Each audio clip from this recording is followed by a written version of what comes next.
important pour vous en tant qu'Église de comprendre l'importance de la foi. Et je vous l'ai dit, on a dit que la foi est un moteur de création. Elle nous permet d'imaginer le futur qu'on veut. La foi nous donne accès au surnaturel. C'est un code d'accès. Sans la foi, il est impossible d'avoir accès au surnaturel. Tu vas côtoyer le surnaturel sans vraiment bénéficier du surnaturel. Quand tu n'as pas la foi. On a dit beaucoup de choses concernant la foi. La foi vient de la parole de Dieu. Elle vient de la voix de Dieu. La voix de Dieu est ce qui crée dans le cœur d'un homme la foi. Là où la voix de Dieu n'est pas entendue et acceptée, la foi ne peut pas être créée parce que c'est cette voix-là qui donne à l'homme la capacité d'exercer ou de manifester la foi. Vous allez voir que dans tous les âges, nous avons parlé des dispensations, qu'il y a 7 dispensations qui ont permis à Dieu d'interagir avec les hommes. Maintenant, vous allez voir que de la première dispensation, la dispensation de l'innocence, jusqu'à la 5e dispensation, la dispensation de la loi, Dieu s'est évertué à faire une seule chose, interagir avec son peuple. La dispensation, c'est des périodes que Dieu ouvre pour interagir avec son peuple. De la première dispensation jusqu'à la 5e dispensation, Dieu s'est évertué à faire une seule chose, faire entendre sa voix. Lorsqu'il est arrivé à Éden dans la première dispensation, il dit: Adam, voilà ce que je veux. Tu ne feras pas ça, tu ne feras pas ça, tu feras ça. Donc il donne des instructions. Parce que vous savez, c'est pas les instructions qu'on se transmet. C'est pourquoi parler est important. Parce que quand tu parles pas, tu ne peux pas te transmettre. Tu ne peux pas transmettre tes idées. Tu ne peux pas transmettre tes actes, pas transmettre tes ambitions, pas transmettre ce que tu veux. On ne peut pas rester là et puis on dit: imagine que je veux que tu ailles prendre ce truc-là pour moi. Ça ne marchera pas. S'il n'y a pas quelque chose qui habille cette pensée. Donc le verbe habille ta pensée et elle transmet une partie de toi pour que la personne puisse exécuter. Donc Dieu va s'évertuer depuis la première dispensation à parler, à parler, à parler. Mais l'objectif de parler, c'était quoi? Transmettre sa pensée, transmettre ses idées, transmettre ce qu'il veut, comment il veut voir les choses se faire. Donc il transmet sa personnalité. Il va parler dans la première dispensation. Quand il va se rendre compte que les choses n'ont pas pris comme il faut, il introduit une deuxième dispensation, la dispensation de la conscience, et il va encore parler d'une autre façon. Quand il va voir que ça n'a pas pris comme il veut, il va introduire une troisième dispensation du gouvernement humain et il va encore parler d'une autre manière pour que l'objectif toujours c'est que l'homme saisisse la voix. Parce que Dieu sait, là où sa voix n'est pas saisie, ses instructions ne seront pas manifestes. Là où sa voix n'est pas saisie, sa ressemblance ne sera pas manifeste. Donc il va passer à une 4e dispensation, celle de la promesse. Il va encore parler, il va introduire en scène de nouveaux personnages. Il va lui-même interagir dans l'Ancien Testament en tant que Melchisedec. Il va encore parler. Tout ça pour amener sa création à saisir sa voix, à comprendre ses pensées et à interagir sur ces pensées-là afin que sa volonté s'accomplisse. Il va voir que les choses n'ont pas marché comme il faut. Il va entrer dans une autre dispensation et il va maintenant matérialiser sous forme écrite sa voix. Il va faire entrer la loi. Il va parler. Il va demander aux gens de transcrire cela et que ça devienne des ordres et des ordonnances.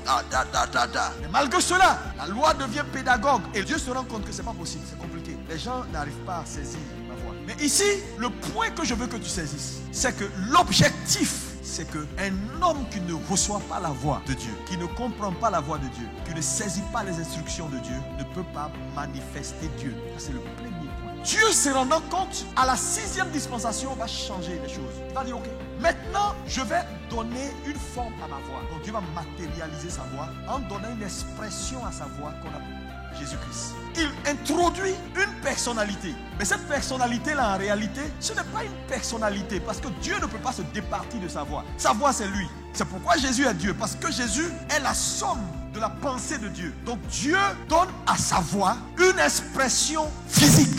Et cette expression-là maintenant au milieu de nous, il marche. Dieu dit: bon, avec ça, je pense qu'ils vont comprendre. Parce que ma voix est devenue comme l'un d'entre eux. Ma voix va marcher au milieu d'eux et ma voix va les conduire par exemple. Donc quand ils vont voir ma voix, ils comprendront maintenant. Parce que j'ai essayé par tous les moyens. Ces gens-là, ils ne comprennent pas grand-chose. Et ils ne vont que de mal en pire. Je vais changer de stratégie. Il donne une expression à sa voix. Jésus est là. Il est la voix de Dieu. Mais quand on parle de la voix de Dieu, n'oubliez pas une chose. La voix ne fait que transmettre des intentions, une volonté, une pensée, un dessein, une nature. Lorsqu'on parle de Jésus, devient une expression de la voix de Dieu. En réalité, il devient l'expression de la volonté parfaite de Dieu. Tout ce que Dieu a dit depuis la première dispensation jusqu'à la 5e dispensation, tout ce que Dieu va dire et tout ce que Dieu dira, tout ce que Dieu fera. Tout ce que Dieu peut dire en tant que Dieu, il partout et il donne à ça une expression et c'est une personne. Et Galates nous le dit dans Galates 3 verset 16, il dit Dieu fait des promesses à Abraham et à sa postérité, non pas comme s'il s'agissait de plusieurs, mais à une seule entité, il s'agit de Jésus. Jésus devient donc la somme des promesses de Dieu. S'il y a quelque chose qu'un homme veut dans sa vie, un homme souhaite, tout ce que tu peux voir, tu peux aimer de Dieu ou vouloir de Dieu est une personne. Jésus devient quelque chose de très important, c'est-à-dire il devient la matière première, numéro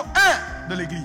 Pourquoi Dieu fait les choses ainsi? Je vous ai dit, Dieu sait que si sa voix n'est pas comprise, sa voix n'est pas acceptée, personne ne peut s'en sortir. Donc s'en sortir dans la vie devient, quelle est la voix de Dieu? Qu'est-ce qu'elle me demande de faire? Où elle m'envoie? Quand on a compris ça, on va s'en sortir. Quand nous lisons la Bible toujours, nous voyons que la Bible dit certaines choses qui créent de la confusion dans le cœur de beaucoup de prédicateurs. Par exemple, la Bible parle de prédestination. Lis-moi Romains 8, verset 28. Nous savons que toute chose concourt au bien de ceux qui aiment Dieu et de ceux qui sont appelés selon son dessein. De ceux qui sont appelés selon son dessein, oui. Car ceux qu'il a connus d'avance, il les a aussi prédestinés à être semblables à l'image de son Fils, afin que son Fils fût le premier-né d'entre plusieurs frères. Quand on lit ça souvent, dans le subconscient du chrétien naturel, Dieu m'a prédestiné. Dieu a un plan pour ma vie. Dieu a tracé des choses dans lesquelles Dieu m'attend. Ça, c'est ce que tout le monde pense. Lis-moi un deuxième passage. 1 Pierre 1, verset 20. Prédestiné avant la fondation du monde et manifesté à la fin des temps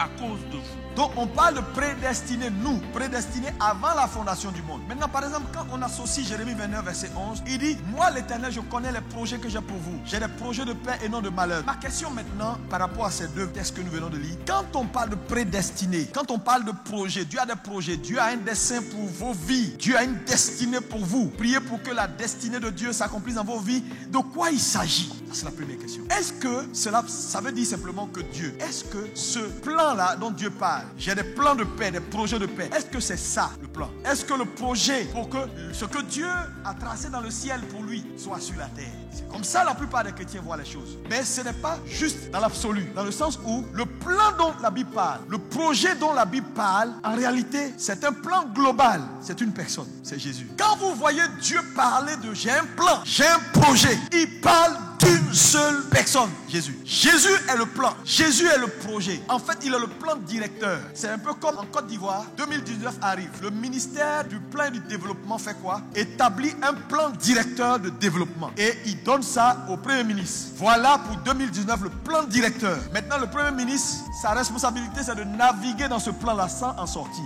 Mais tout ce qu'il a à faire, c'est de respecter le plan. Tout ce qu'il veut faire, il peut faire, mais dans le plan. Le plan dont la Bible nous parle, le plan de paix, le plan de bonheur, le plan qui est au-dessus de tout plan, le plan qui satisfait le cœur de Dieu est une personne. Ce n'est pas les détails de ta vie. Ce n'est pas où tu vas naître. Ce n'est pas ce que tu vas manger. Ce n'est pas la femme que tu vas marier. Ce n'est pas je vais servir Dieu ou je ne vais pas servir Dieu. Non! Le plan est une personne. Maintenant, quand tu as accompli sa destinée dans le plan, c'est ta foi qui te permet de naviguer. Ça veut dire, ce que je suis aujourd'hui, moi, Alexandre Amazou, c'est ce que ma foi à moi a pu produire. Je ne suis pas en train de jouer un scénario. Nous ne sommes pas en train de vivre une vie qui est préétablie. Notre vie n'est pas écrite d'avance et nous sommes en train de suivre. Dieu n'a rien fait de ça. C'est un plan qui est prédestiné et préétabli. La seule personne qui a eu une vie préétablie, c'est Jésus. Ce plan de salut pour l'humanité. Maintenant, nous, ce que nous devenons chaque jour est le résultat des choix que nous faisons. Si ta vie ne te plaît pas, change ta foi. N'accuse personne.